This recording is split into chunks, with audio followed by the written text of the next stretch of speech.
નામ મનસાબેન વિસોયા, વળિયાદ હું રહું છું. અત્યારે આજે જ તે વળિયાદથી ના આવી છે અને હું મેગ્નેટ 3 મહિનાથી વાપરું. 3.5 મહિના થયા. આ પૂનમ ગઈ ને 3.5 મહિના થયા.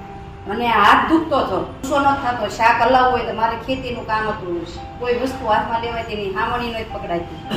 તો મારે અત્યારે બધું જ કામ થાય છે. હું બધું જ કામ કરું છું, મેગ્નેટ વાપરું છું, પાણી પીવું છું, પટ્ટો બાંધું છું, બધું જ કરું છું. મારા ઘરનાને હાથ દુખતો હતો 13 વર્ષથી, પણ તો રાતે આ મેગ્નેટનો પટ્ટો ખાલી રાતે જ બાંધતા તો એને હાથ મટી ગયો. પછી હવે એને થોડોક પગ દુખે છે, એને ડાયાબિટીસ છે, કોલેસ્ટ્રોલ છે, ગ્રીનબિટેલિસ બધું છે. તો એને હવે એને વાપરવાનો છે. મારે હવે મને સારું થઈ ગયું છે એટલે હવે એ વાપરશે. એટલે 2 જણા સાથે રહી છીએ ગામડે, એટલે હવે એ વાપરે ને. તમે રાજી? રાજી.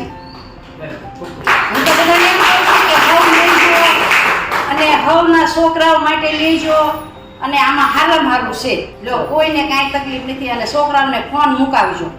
તમારા છોકરાઓની જિંદગી સારી રીતે જીવડાવી હોય ને તો